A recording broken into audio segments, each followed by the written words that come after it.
Hi, I'm Hoodie here, and this is the story of how I risked everything by digging deeper and more greedily than ever before. Ever since discovering a volcanic pillar of gems underneath New Dwarf City a couple of weeks ago, it had been on my mind. We had discovered a treasure of the gods amongst the precious gems, and, considering how much of the pillar remained unexplored, there was no telling how valuable a mining expedition could be, or what treasures might exist at the bottom of such a tower. With human armies constantly marching around on the surface, now with dogs and horses in tow, it seemed like an ideal time to take New Dwarf City deeper than ever before. I wasn't a total fool though. I knew there were risks, and so before any mining could begin in the pillar, we set up an airlock system that the military could be stationed inside of. That way, anything trying to get out of the pillar would have to face the peasant army, and even if they won, they could still be locked up and kept out of the fort. Once I was pretty sure we wouldn't immediately die if something went wrong, we got to work mining. We started by just expanding our starting space a little bit at a time, sometimes revealing a pocket of water, and sometimes revealing a demon in the form of a large noseless hare twisted into humanoid form. She liked dwarven ale, but something about her made me think we couldn't win her over by letting her into the liquor stockpile. After unpausing, the demon pursued the miner back to the airlock, collapsing his arm and hip along the way. But because she was so focused on wrestling her victim, she was a pretty easy target for the peasant army to deal with, and the miner didn't even die. I gave the army a little time off to drink some wine and recover, while things got sorted out at the hospital, but before long they were back in the airlock, ready for us to make some more progress on the mine. I wanted us to make some downward progress, so I told my dwarves to channel down to the next level so we could get a move on. Of course, I picked the precise location of a bison fiend, who seemed all too happy to be let out of his gem-encrusted prison, because he immediately started spraying his frozen extract all over the place. That was enough to kill one of the wrestlers that had been added to the peasant army at the last minute to fill out the ranks, but it didn't seem to bother any of the more hardened soldiers, and he ended up dying without killing anyone that mattered. For a while, our demon luck seemed to improve, because we managed to collect a good chunk of gems while expanding our holdings down on level 14. With all of our digging around, it soon became obvious that we would need a way to turn all the magma blocking our path downwards into something we could work with, and so we dug a path up to the nearest cavern full of water, set up a floodgate, and linked it to a lever by the well. Using this water rerouting system, we were able to turn magma in the mine into obsidian, and dig down through the layers. Of course, the system wasn't perfect. It relied on me eyeballing the exact right amount of water for each situation, and it turned out I had quite the heavy hand. Level 13, among others, was overfilled to the point that I had to burn off some of the water as steam, and even had to dig out large rooms that could take on some of the excess water.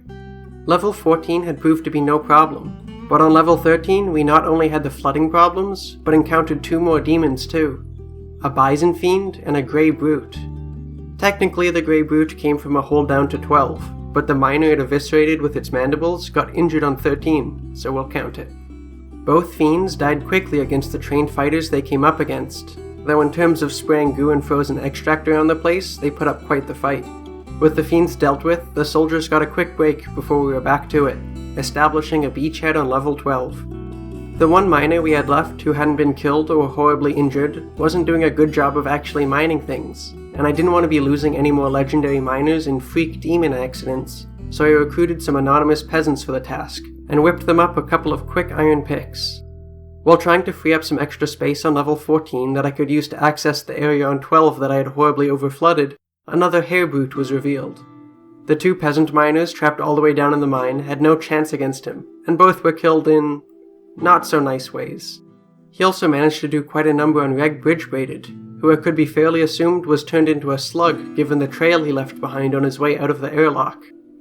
Of course, killing two peasants and injuring a soldier does not a victory make, and the hare fiend was killed by the rest of the peasant army.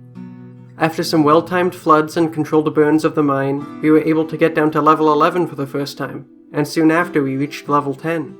Things were looking up, but then I dug into a big pool of water, and level 10 was so flooded I was having a hard time figuring out how to proceed.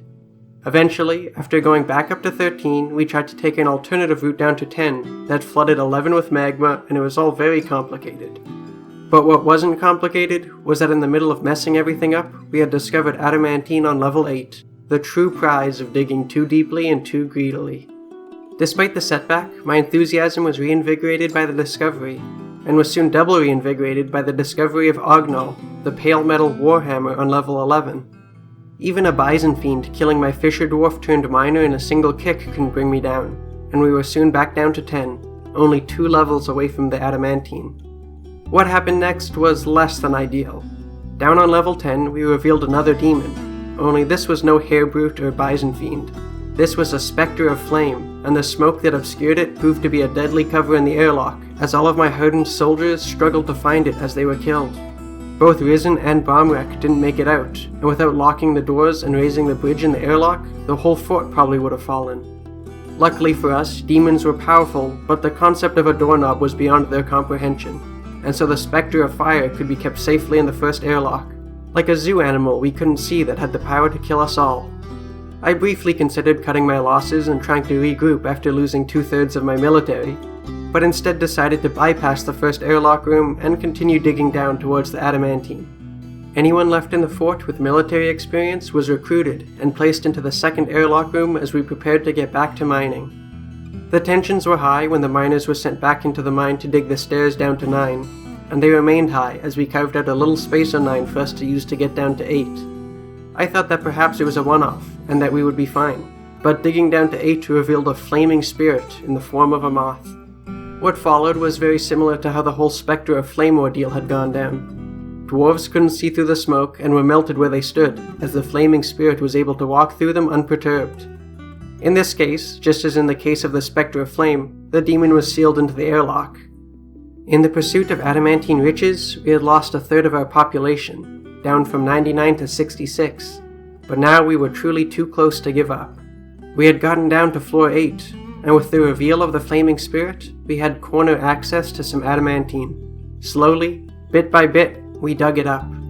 I was careful to not dig into any potential magma pockets, and the one pocket of water we did dig into actually revealed some more gems for us to mine. Before long, we had cleared out all the adamantine that was safe for us to dig on this level, and it was time for us to see what awaited us on level 7. I had hoped for multiple layers of adamantine to fuel our industries, but to get any at all was amazing. And with the revelation that hell was just below our feet, it was time to lock this cursed mine back up and enjoy the fruits of our labor. The demons came pouring in a variety of shapes and sizes, and killed all those who didn't escape the mine in time, but were brought to a stop by the bridges and doors in their path. Or at least they stopped for a little while, until their magma melted the bridge keeping them back, and left only a single claystone door between the fortress and the underworld. After some emergency magma-safe wall building just in case, I was reassured they couldn't get through, no matter how much magma they spat at things. In the end, we lost 36 dwarves in the mines, and received 23 adamantine and a bin full of precious diamonds, rubies, and emeralds. If you had laid it out like that for me at the beginning as a trade I could make, I probably would have done it. So I'm declaring the demonic diamond mine a total success. That might not be the impression you get of it if you visit the museum exhibit though. That has more of an antelope demon devouring the Baroness vibe. And there are a lot more statues of burning dwarves and specters of flame in the museum than in the treasury. I guess I'll just have to wipe away my tears for my dwarves with a silky smooth piece of adamantine cloth. Thanks for watching, and I'll see you next time.